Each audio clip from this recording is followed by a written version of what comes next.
Kejadian ini terjadi sekitar 2 tahun yang lalu, ketika aku diterima di sebuah perusahaan peternakan yang lokasinya di Bandung dan juga di Subang. Ini adalah pekerjaan baruku setelah menganggur 2 bulan karena resign dari pekerjaan yang dulu. Salah satu alasan resign saat itu, mungkin jika kamu mendengarnya, ini terkesan tidak logis. Aku dipelet seorang wanita. Ya, ada seorang wanita yang memasukkan sesuatu ke dalam makananku dan menyebabkan aku setiap malam bermimpi buruk dan terbayang terus wajah wanita itu. Namun, kenyataannya, pelet itu tidak bekerja dengan baik, tidak membuatku suka pada wanita itu atau tergila-gila. Dan hal itu malah membuatku jatuh sakit hingga akhirnya merasakan sesuatu yang berbeda dari sebelumnya. Untungnya aku mendapatkan pekerjaan baru. Bisa dibilang perusahaanku yang baru ini membangun tim baru, bahkan kantornya pun baru. Begitu dikumpulkan, kami diajak Pak Bos untuk menuju kantor baru yang akan kami tempati.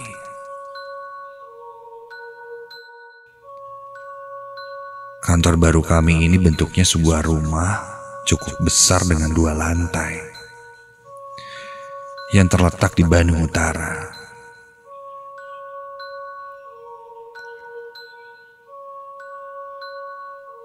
Katanya, rumah yang akan kami tempati menjadi kantor itu sudah kosong sekitar 10 tahun. Tapi beberapa interior dan furnitur masih ada di dalam rumah. Dan akhirnya disewakan kepada kami.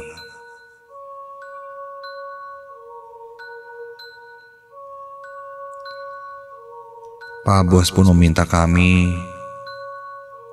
untuk membersihkan dan mulai menata segala sesuatunya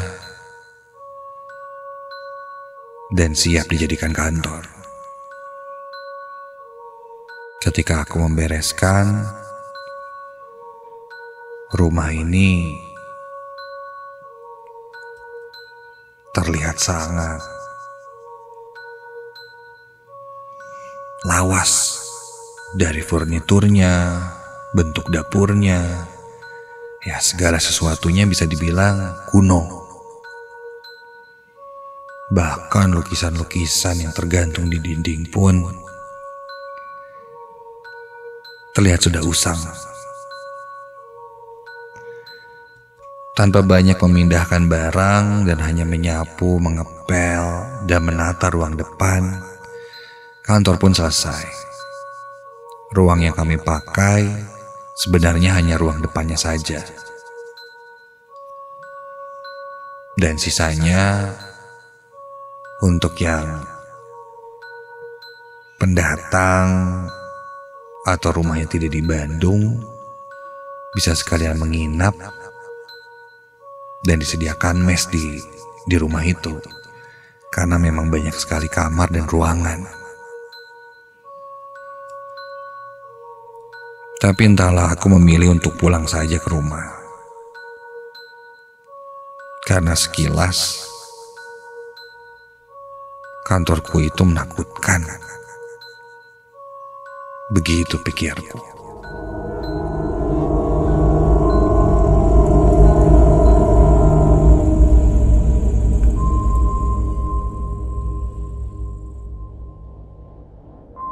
Hari-hari pun berlalu. Sudah hampir seminggu aku bekerja di sana.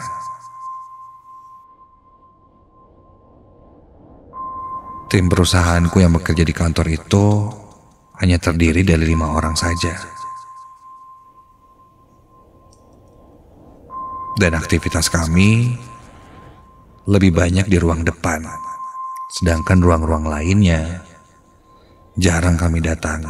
Bahkan tidak ada yang berani naik ke lantai 2. Bukan tanpa alasan, karena salah satu temanku yang bisa melihat atau bisa dibilang indigo bilang bahwa di sini banyak sekali penunggunya.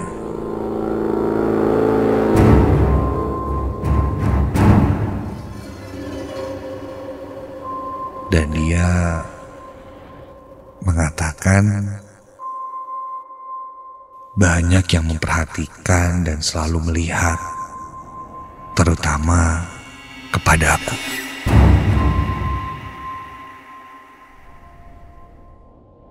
Aku sempat bertanya kenapa.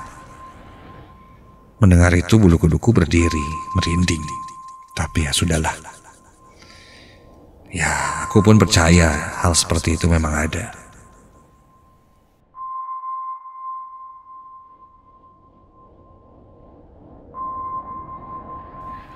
Singkat cerita, sampailah hari itu di mana Pak Bos meminta kami untuk berangkat ke peternakan yang berada di daerah Subang.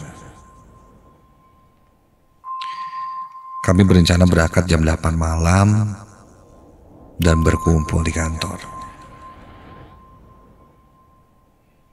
Sekitar sore, kami berkumpul di sana dan bersiap-siap untuk berangkat menuju Subang. Menjelang maghrib, ketika aku sedang duduk di ruang depan, tiba-tiba saja dari sudut mata di sebelah kananku, aku menangkap satu sosok bayangan putih yang berjalan sangat cepat menuju ke arahku, mendekatiku. Sontak aku cukup kaget dan refleks melihat ke arah temanku yang indigo itu. Sebut saja namanya Ade. Ade melihat ke arahku. Dia seakan juga melihat apa yang kulihat itu. Dan dia bilang, sedikit berbisik padaku, "Kamu lihat pocong ya?" Iya, aku mengangguk. Karena jelas sosok putih itu berbentuk seperti pocong. Seketika itu, entah kenapa, ulu hatiku menjadi sakit. Kesadaranku mengambang dan muncul di pikiranku sosok pocong itu dengan sangat jelas, di mana sosok itu mempunyai lubang besar di tubuhnya, di bagian belakangnya. Ade coba menahanku agar aku tidak kesurupan. Sampai akhirnya azan maghrib berkumandang. Seketika apa yang kurasakan itu hilang. Lalu kami pun cepat-cepat mengambil air wudhu dan sholat berjamaah.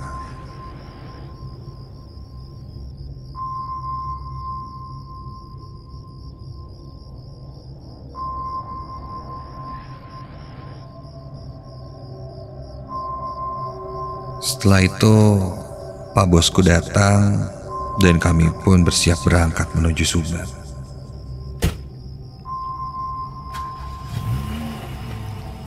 Mobil kami berangkat dan kami memilih rute melewati Dago Atas menuju Lembang.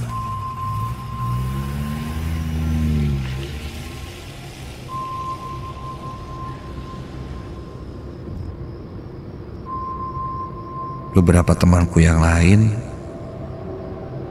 terus menatap ke arahku karena katanya wajahku sangat pucat.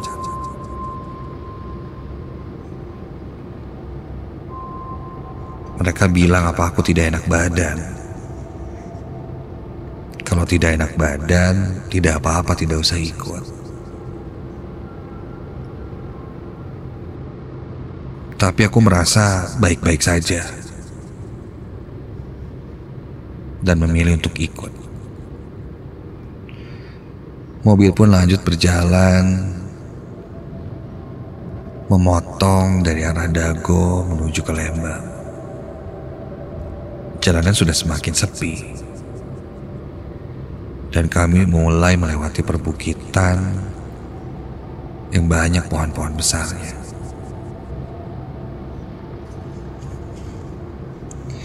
Dan tiba-tiba saja aku merasa perasaanku sangat gelisah dan terasa olehku mobil yang kami naiki ini kok terasa sangat berat dan aku merasakan sesak. Namun aku coba untuk tidak bercerita pada temanku yang lain. Takutnya membuat keadaan semakin buruk dan panik.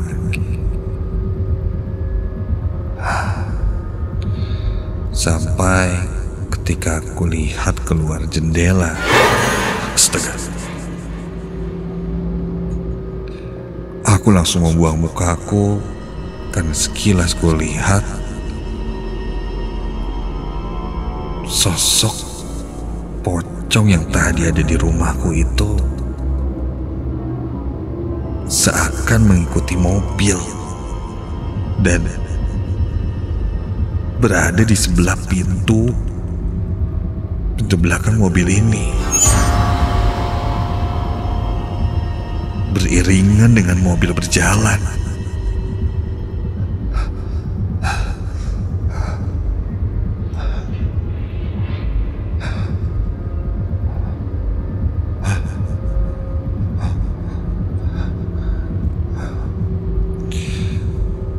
Di tengah kepanikan itu, ada yang sepertinya ngeh dengan kondisiku. Dia berkata padaku untuk tenang dan membaca doa dalam hati, karena dia bilang ada yang menjagaku, ada yang menemaniku.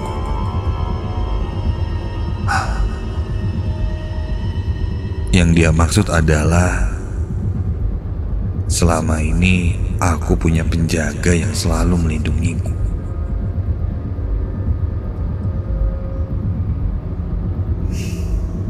Aku pun hanya mengangguk.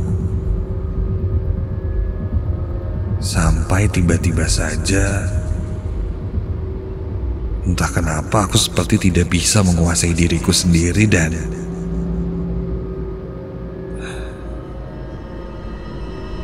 setengah badanku seperti dikendalikan oleh sesuatu.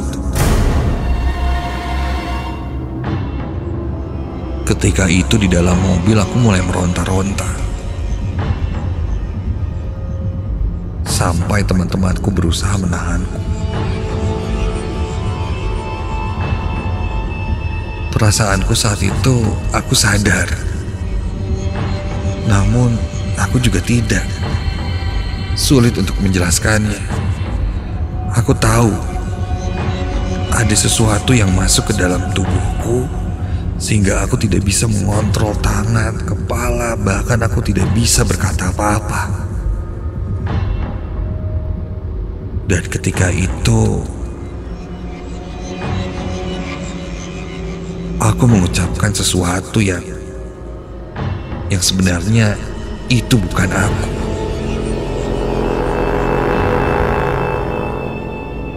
Suara yang keluar pun bukan suaraku. Terdengar seperti seorang kakek-kakek yang sudah renta. Dia memperkenalkan diri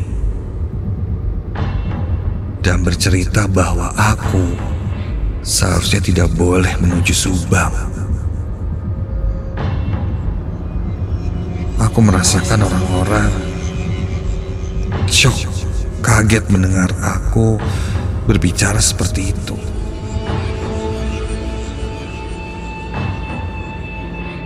Dan sosok kakek yang masuk ke dalam tubuhku ini bilang bahwa sejak awal aku sudah diincar dan ingin dicelakai. Si kakek juga memohon pada teman-temanku untuk terus menjagaku.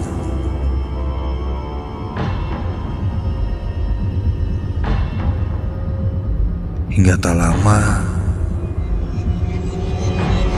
sosok itu pun keluar dari tubuhku.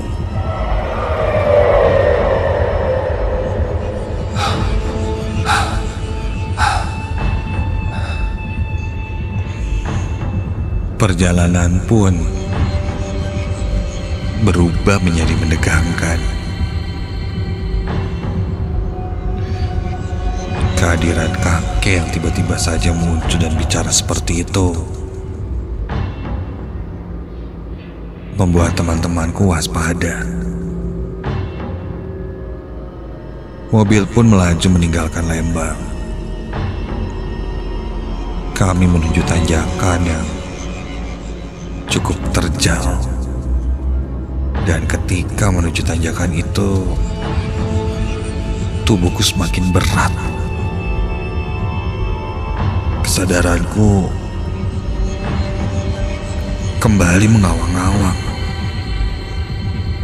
Aku coba tetap fokus, namun tiba-tiba semua berubah menjadi gelap.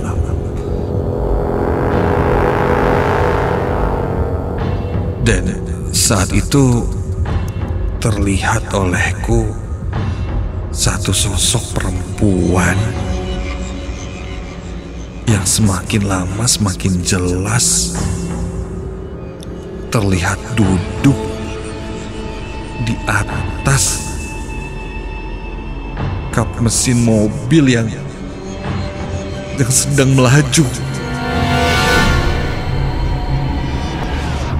Mengenakan pakaian serba merah, berambut panjang dan menyeringai ke arahku. Ketika itu aku berteriak kencang sehingga menyebabkan teman-temanku panik dan membuat rentetan kecelakaan. Di dalam pikiranku itu pun aku melihat sebuah truk yang menabrak mobil, dan itu adalah mobil kami. Aku lalu membuka mataku.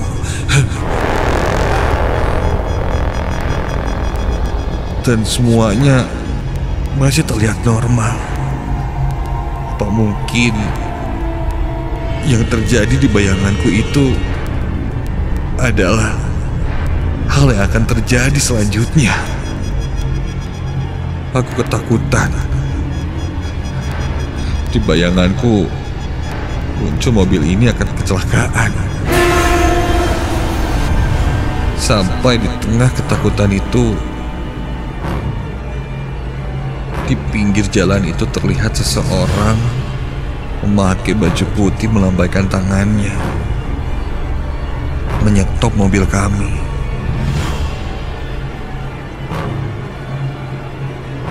Terdengar sambil berteriak untuk meminta menghentikan mobil. Aku menunjuk seseorang yang memakai baju putih itu dan meminta bos dan temanku untuk meminggirkan mobilnya. Stop, berhenti dekat orang itu. Stop dulu.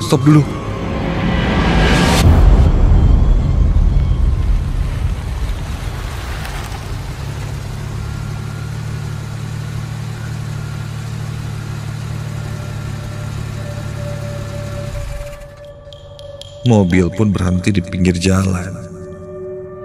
Dan saat itu, di situ pun ada sebuah warung.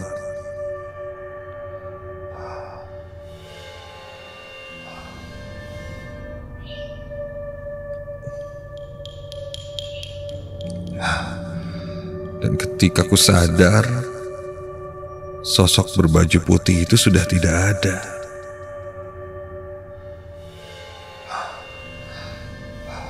Kami pun turun dari mobil dan coba untuk beristirahat terlebih dulu.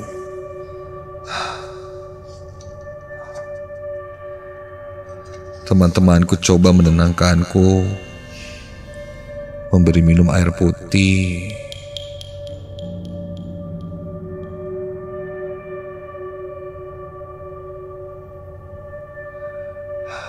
dan tak lama telepon bosku berdering.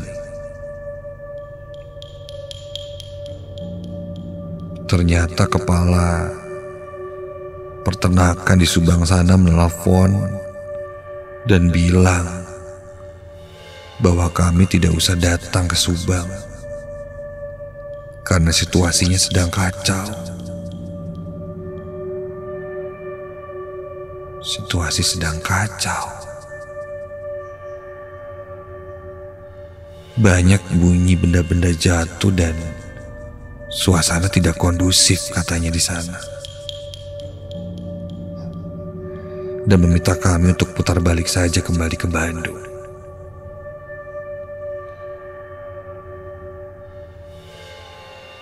Kami pun akhirnya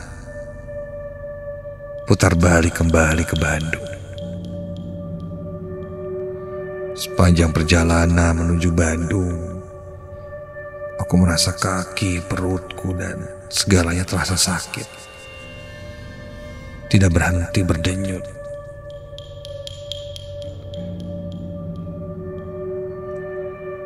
Sepanjang jalan pun, temanku memutarkan murotal.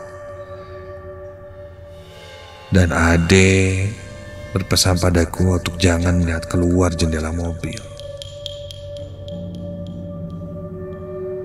Hingga kami sampai di Bandung.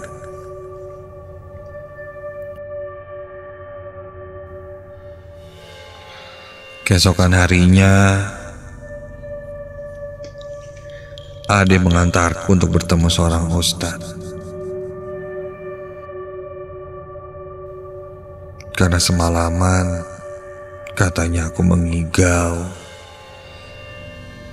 dan memang tidurku tidak tenang.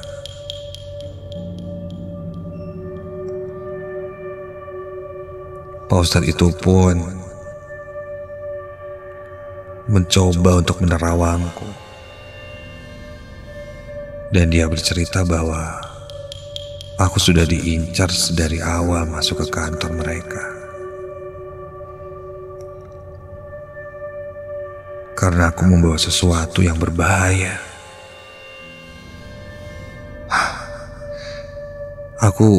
Aku tidak mengerti sebenarnya sesuatu yang berbahaya untuk mereka dalam tanda kutip hal-hal gaib itu apa. Terlebih katanya aku sangat bisa menjadi alat untuk mereka mediasi. Jadi banyak makhluk-makhluk yang penasaran dan ingin mendekatiku.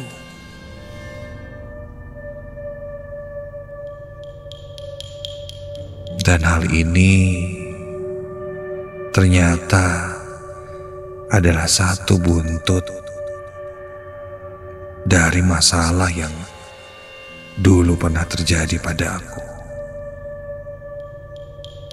Pelet yang pernah dikirim seorang wanita yang tidak berhasil dan akhirnya menjadi satu penyakit atau bahkan hal yang membuatku aneh. Itu masih ada. Dan akhirnya Pak Ustadz membantu mengeluarkan sisa pelet yang ada di tubuhku itu. Karena hal itulah yang menyebabkan aku sering merasa kesakitan Dan mungkin salah satunya yang membuat mereka yang tidak terlihat itu ingin terus mencelakaiku.